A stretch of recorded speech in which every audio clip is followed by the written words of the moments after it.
announcement to the aspirants. Shankar Academy is conducting free main scholarship test 2020 to its YouTube channel subscribers. This scholarship test consists of 5 mains questions on daily current affairs. From 27th July to 31st July, every day one mains question will be given from the Hindu Daily News Analysis. The question will be published along with the Hindu News Analysis video from 27th July to 31st July 2020. Welcome to the Hindu News Analysis by Shankar Academy. Displayed are the list of news articles taken for today's analysis and the page numbers in different editions of the newspaper. The link for the handwritten notes in the PDF format and the timestamping of the discussed articles are provided in the description box and also in the comment section for the benefit of the viewers. Now let's move on to the analysis of first news article. This editorial talks about the tussle between the governor of West Bengal and the elected government of West Bengal, to be specific, the chief minister of West Bengal. In this discussion, we'll see about the issues and the stand of the author related to the matter. The syllabus relevant for the analysis is highlighted here for your reference. First, let's see about the tussle. See, for the past several months, not just in the present, the governor and chief minister have had angry exchanges through comments, letters. These were over issues like curfew protocols during the pandemic, coordination on relief measures, then with reference to conduct of examinations in the state, also with reference to the visit of a central team to check for coronavirus measures and other related measures as well. In some instances, the governor has expressed his views about the state government in the social media platform of Twitter as well. As a result of all these actions of the unelected nominee of the central government, how some experts call the governor, the chief minister of West Bengal has accused the governor of interfering in the elected government's work. Here what happened was the governor held press conferences and he even recently met the Union Home Minister for uprising or informing about the state's worrisome situation as termed by the governor. So these were termed against the functioning of the elected state government. Now the tussle was intensified when the governor called vice chancellors of state universities to attend a virtual meeting with him through video conferencing. For that purpose, he has sent 2 letters from Raj Bhavan. Here, you should note that governor is the de facto chancellor of all state universities. But on receiving the letters, the vice chancellors of 20 state-aided universities in West Bengal, they declared that they felt humiliated and intimidated by the letters. This is because of the language used in the letter. The vice chancellors mentioned that the invitation had to be actually routed through the education department of the state according to legal provisions. Here when we say legal provisions, we are referring to West Bengal State Universities Rules 2019. These are in connection with the terms and conditions of service of vice chancellors and the manner and procedure of official communication. Here, Rule 8, Sub-Rule 5, it mentions that direct communication between the Chancellor and Vice Chancellors is not possible. The communication has to be routed through the Education Department only. In this context, we can say that the Vice Chancellors were abiding by these provisions. During the same period, the Higher Education Minister of the state and the Principal Secretary of the Education Department met the governor. This is to discuss the state's objections to the new guidelines of UGC on holding the examinations. Now, to discuss this issue, the governor seems to have called upon the virtual meeting with vice chancellors and termed the meeting as important in the context of welfare of students. But Chief Minister replied that the universities and vice chancellors are governed by their own statute and rules and noted that the governor had met the higher education minister regarding the issue. So no other need arises to meet vice chancellors as well. Again here, the governor has shared an image of the communication in the social media platform of Twitter. So because of all these reasons, the Chief Minister of West Bengal said that the governor is making direct attacks on the government. He is interfering in the elected government's work and he is overstepping the jurisdiction on several occasions that leads to lack of cooperation from the part of governor. The author of this editorial agrees with the accusations against the governor. The author even termed it as an overreach of authority done without finesse. That is, these actions of governor is done without considering the fragile situation of the state during the COVID-19 pandemic. The author is condemning it because the governor's actions are like the opposition party of West Bengal government, like throwing rampant comments on the government of West Bengal in Twitter. But if you see the governor and his opinions on the state government and interactions with the state government must be within the limits of well-established precedents. Now, with reference to governance on various matters in the state, the governor should be guiding the government and acting in cooperation with the elected government and not randomly offer his or her opinions publicly like in some social media platform for every issue that is allegedly happening in the state. Now, because of these instances, in the past, the governor has been accused of acting on behalf of a political party that is running the union government. Actions of the governor are important here because in less than 1 year, the state legislative assembly election is to be conducted in West Bengal. So the actions of governors seem like assisting the ruling party at the center, like how governors are assisting the central ruling party in other states, and to say the fact, the governors were known for assisting the central ruling party in their states. So the author concludes that governor should stay within his constitutionally circumscribed or constitutionally limited functions. Here author is meaning the same functions as mentioned by the Sarkaria Commission of 1983. See, the commission was constituted in 1983, submitted its report in 1988.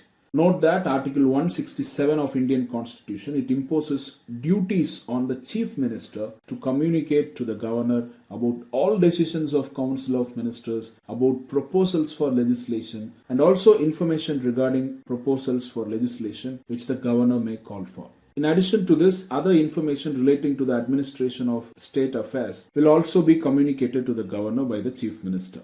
Now, based on this mandate, the report of Sarkaria Commission, it noted that nature and scope of duties of Chief Minister and the corresponding rights and powers of the Governor are to be understood in the context of their respective roles and responsibilities under a cabinet system of government as adopted in our Constitution. Under this system, the governor, as constitutional head of the state, has a right to be consulted, to warn and to encourage, and her role is overwhelmingly, extremely that of a friend, philosopher, and guide the Council of Ministers. So with this role, the governor also functions as a sentinel or guardian of the constitution and functions as a live link with the union government. But we should note that the options available to the governor under Article 167 give persuasive powers and not dictatorial powers to override or to veto the decisions or proposals of Council of Ministers. So according to the Commission, positively, the power of governor are powers of giving advice or counseling regarding the need for caution, and they are powers which may be used to build bridges between the government and the opposition.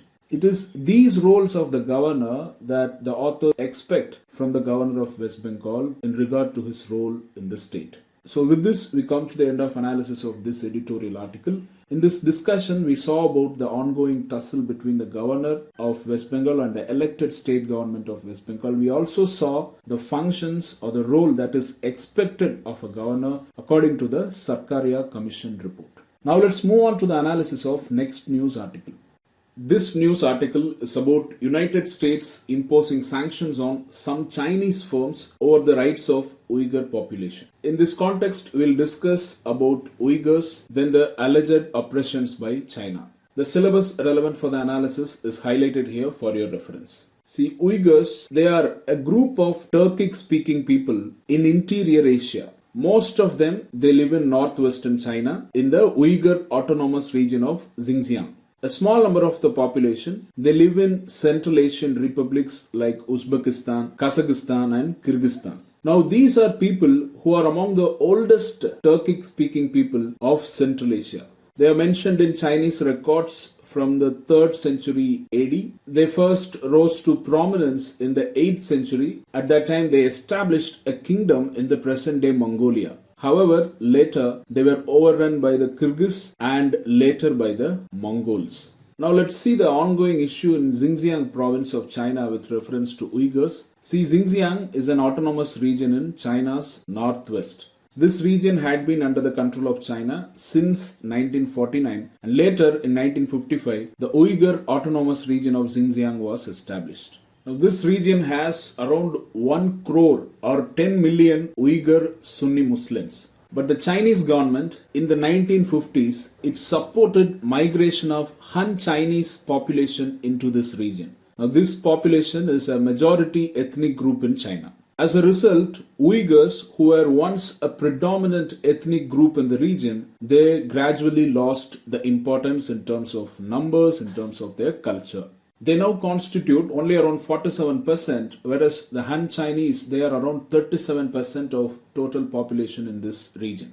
So over time, many Uyghurs, they have complained that Hans have benefited disproportionately from the economic development in Xinjiang, and Chinese government had a role in this. These economic disparities and ethnic tensions between Uyghur and Han populations, this resulted in protests and other disturbances. In 2009, there was a violent outbreak and it killed almost 200 people. Most of the people who were killed belonged to Han Chinese group. The Chinese government blamed these attacks on an entity called as East Turkestan Islamic Movement. Now, it is a Muslim separatist group founded by militant Uyghurs of Xinjiang province. To this, the Chinese authorities responded by cracking down on Uyghurs who were suspected of being dissidents or separatists. The response included shootings, arrests, even long jail sentences. More recently, in 2017, China initiated a thorough crackdown on Uyghurs in Xinjiang. They started political training centers or re-education camps or some kind of de-radicalization camps. They established cameras to carry out surveillance on the population. They established various checkpoints and constant police patrols in the Uyghur-dominated areas. Also in the same year, in 2017, Xinjiang's government passed an anti-extremism law. Among other things, it prohibited people from following their culture. For example, it prohibited from growing long beards, wearing veils in public. Several countries of the world, particularly the United States and the organizations such as United Nations, they have called upon China to end the illegal detention and also to reveal the details on the political camps or various re-education camps that are set up in the region. But Chinese government officials, they have denied the existence of such camps. Now, denying the existence means that the rights groups in the world could not have any detail about what exactly is happening in these camps. Now, China legitimizes its action on Uyghurs in the name of curbing separatism and violent extremism. But human rights groups allege that in these camps, Uyghurs are getting sinicized. Now, this means they are forced to conform to the doctrine of Chinese Communist Party and to the customs of majority Han Chinese. Now, we should also know that Xinjiang is a major logistics hub for the Chinese government in the context of its ambitious Belt and Road Initiative. Now, as we know that this trillion-dollar infrastructure project along the ancient Silk Road is expected to boost China's economic and political influence around the world, or at least in Eurasian region. Therefore, Xinjiang's increasing importance to China's global aspirations is one another reason for tight actions from the Chinese government. So these are the information surrounding the oppressions or alleged restraints caused by Chinese government on Uyghurs. With reference to these matters, United States is one of the vocal critics of Chinese action. In the past, US has imposed visa restrictions on some Chinese officials who are accused of involvement in repression of Muslim population in China. Today's news article states that the US Commerce Department has blacklisted 11 Chinese companies for involvement in human rights violation against the Uyghur minority in China. These are companies that are alleged to be part of China's campaign of repression, mass arbitrary detention, forced labor, involuntary collection of biometric data, and genetic analysis that are targeted at Muslim minority groups from Xinjiang Uyghur Autonomous Region. So these are some of the important information with reference to the analysis of this news article. We saw about Uyghur population in brief, then we saw about the oppressions by China and also the news in brief. Now let's move on to the analysis of next news article. This news article talks about using metamaterials in improving ultrasound wave-guided detection of defects in large structures. The news tells that researchers in IIT Madras and University of Nairobi, they have used metamaterials to improve detection of defects in large structures by guided wave ultrasound.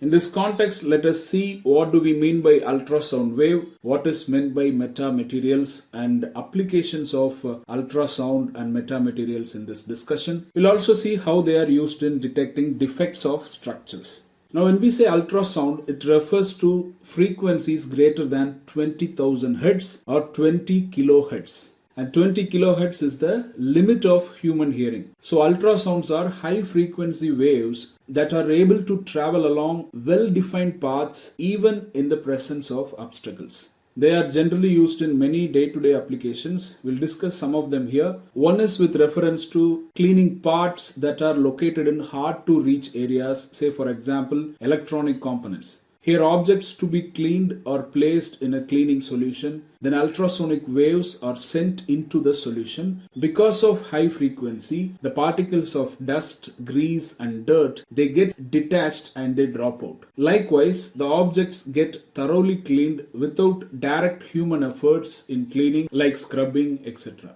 Then ultrasound is also used in getting images of internal organs of our body. They are also used in breaking small stones formed in the kidneys into fine grains, which will be later flushed out through urine. Then another important use of ultrasounds is to detect cracks and flaws and defects in structures like buildings, bridges, machines, etc. Now we know that cracks or holes inside a structure, they are invisible from outside and they reduce the strength of the structure. Here, ultrasonic waves are emitted from a transducer into the structure and the returning waves are analyzed. If there is an impurity or a crack or a defect, the sound will bounce off or the sound will travel backwards. And that returning signal is captured or received and is analyzed to know better about the particular crack or defect. Here in this animated GIF, you can understand that when there are two defects in the structure, it is aptly captured as two cracks in the ultrasonic test unit. Now here, the conventional ultrasonic inspection is said to be a hard and tedious task and also time consuming. This is because it involves point-by-point assessment of structures. So to address this challenge, guided wave ultrasound is used. So when we say guided wave testing or guided wave ultrasound, here the sound waves are sent along the length of the structure rather than just into the structure. Now this allows waves to travel long distances and detect faults in the structure throughout the particular length. But this suffers from a drawback that it has poorer resolution than the conventional ultrasound based testing. This is because of diffraction limitations. So researchers from IIT Madras and University of Nairobi, they have used metamaterials to eliminate this particular drawback of poorer resolution.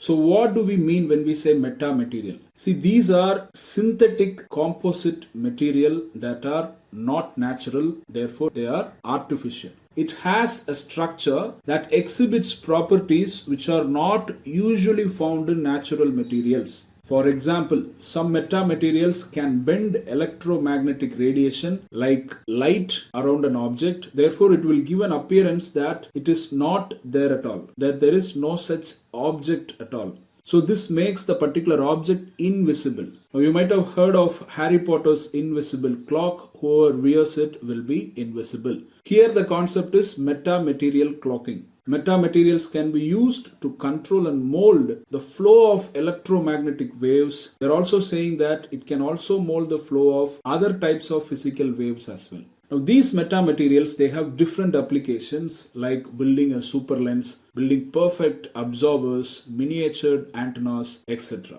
Now acoustic metamaterials are those materials which are used in manipulating sound waves. Here in our case, researchers used a metamaterial structure that consisted of a series of periodically arranged channels. Now, with proper selection of channel size, length and periodicity of the metamaterial, the waves arising from scattering by a defect or a structural crack, these waves are magnified by a process called as Fabry-Perot resonance. Here when we say resonance, it refers to a fact where a wave, in our case the ultrasound wave, is amplified due to a match in frequency between the sound wave and the frequency generated by the metamaterial. In this way, it gives a more reliable and clear picture of the defects or cracks in a structure. So these are some of the information with reference to the analysis of this news article. We saw about ultrasound wave, then we saw its applications, then we saw metamaterial, then the applications of ultrasound and metamaterial in detecting cracks in structures like buildings, bridges, etc.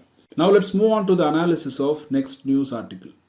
This news article is about Helpline for students' mental health. As we know, COVID-19 is a challenging time for many around the world. The pandemic has brought psychosocial stress for all sections of the population, wherein children and adolescents are among the vulnerable to such stress. They may experience high levels of stress, anxiety and fearfulness. So to provide psychosocial support to students for their mental health and well-being, Ministry of Human Resource and Development has launched an initiative called as Manotarban. Now, this Manotarban initiative has been included in the Atmanirbhar Bharat Abhiyan as part of strengthening and empowering human capital so as to increase productivity and efficiency through reforms and initiatives in the education sector.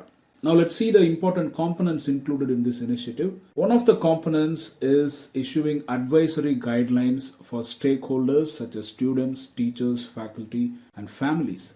Then there will be a dedicated web page in the website of MHRD which will carry advisory tips, practical tips, do's and don'ts for psychosocial support and also online query system related to this. Then there will also be a national level database and directory of counselors at the level of schools and universities. Now these services can be offered voluntarily for telecounseling service on the national helpline. Then there is also going to be a national toll-free helpline by this ministry. This will give a much needed facility for students from school, universities and colleges so as to reach out to the support.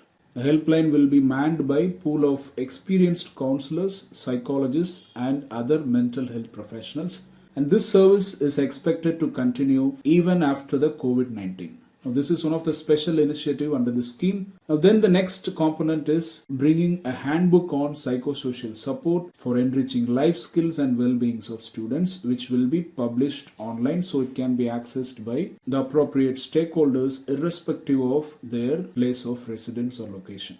Then there will also be interactive online chat platform so as to contact for counseling and guidance from appropriate mental health professionals. Then there will be also webinars, audiovisual resources, short films, so as to boost the morale of students during this time. And these are some of the important components of Manotarban initiative of Ministry of Human Resource Development. Now let's move on to next part of the discussion. This news article talks about the global fund to fight AIDS, tuberculosis and malaria. A petition was filed by sex workers, most of whom are trafficked and pushed into, then transgenders, sexual minorities and persons living with HIV or AIDS. They urged this global fund to issue guidance to governments so that these governments can channelize the relief funds related to COVID-19 from this global fund for their emergency survival needs. Now, in this context, let us discuss about this global fund. See, it is an international organization. The idea was initiated at a G8 summit in Okinawa, Japan in the year 2000. It was finally endorsed by the G8 countries at their summit in Italy in July 2001. Finally, it was created or came into existence in January 2002. Now, the mandate of this organization or this global fund is to raise, manage and invest world's money to respond to 3 deadliest infectious diseases. One of them is AIDS, then tuberculosis, then malaria. It is said that the fund mobilizes and invests more than $4 billion in a single year to support programs that are run by local experts in more than 100 countries. Now, coming to the partners of this organization, it includes governments, civil society, technical agencies, private sector, and also the people affected by these diseases. The financing primarily comes from the public sector, with 93% coming from donor governments, the remaining funding coming from private sector, private foundations. Now, the institution is governed by a board that sets its strategy and also approves the funding decisions. This board includes members from donor governments, implementer governments, NGOs, private sectors, and also the affected communities. And each implementing country will also establish a national committee. This committee will submit requests for funding on behalf of the entire country. They also oversee the implementation once a grant is allotted. So these are the information with reference to the Global Fund to fight AIDS, tuberculosis and malaria. Now let's move on to next news article.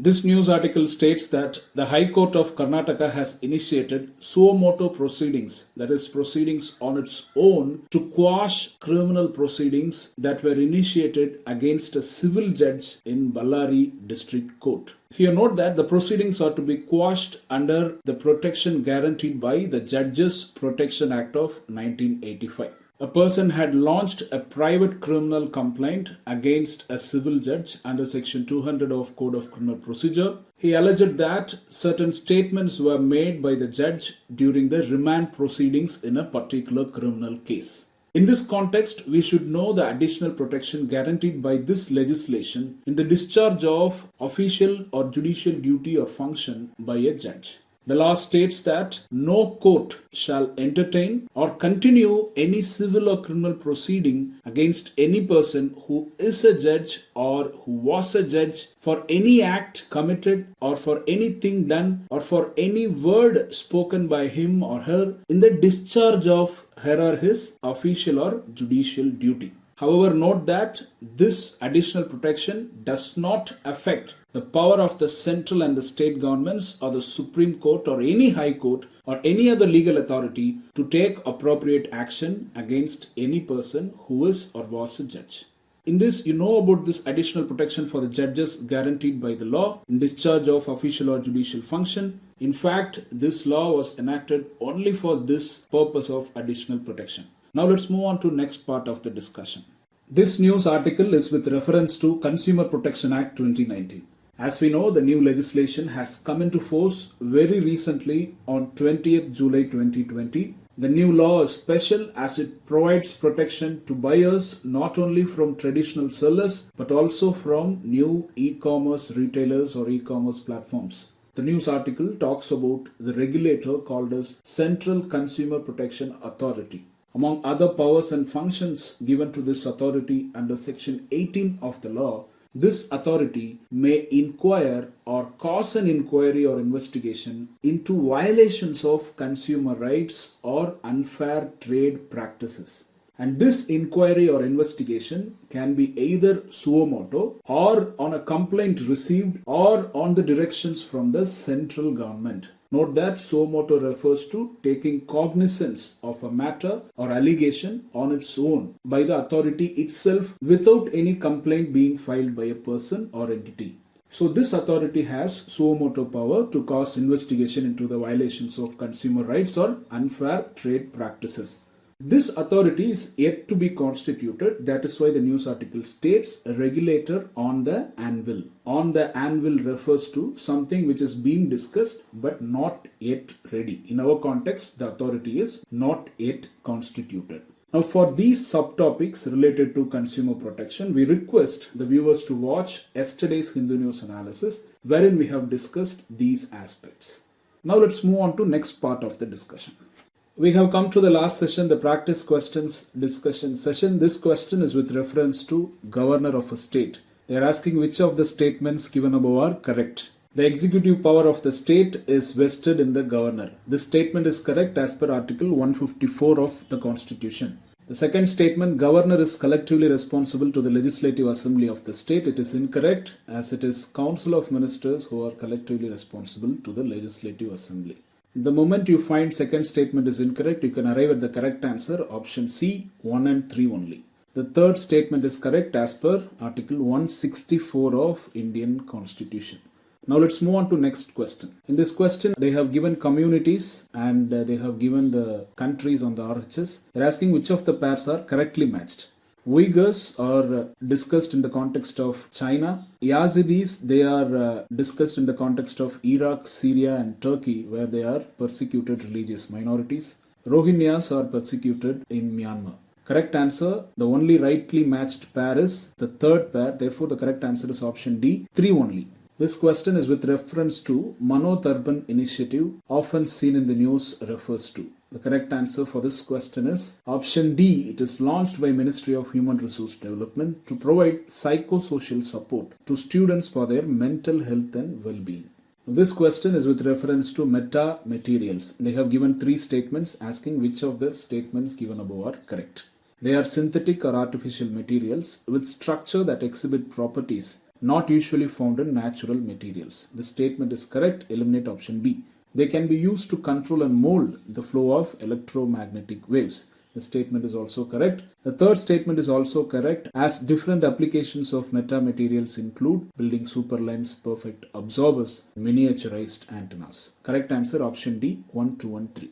This question is with reference to Global Fund to fight AIDS, TB and malaria. Its mandate is to end 3 of the deadliest infectious diseases, including AIDS, tuberculosis and malaria in the world. The statement is correct. It is an initiative of World Bank in partnership with WHO. This statement is incorrect. The creation is associated with G8 summits. Correct answer option A, 1 only. With this, we come to the end of today's The Hindu News Analysis. If you like the video, click the like button, share it among your friends and those who are in need of such resources. Subscribe to the Shankar IAS Academy YouTube channel for more updates and content on civil service exam preparation.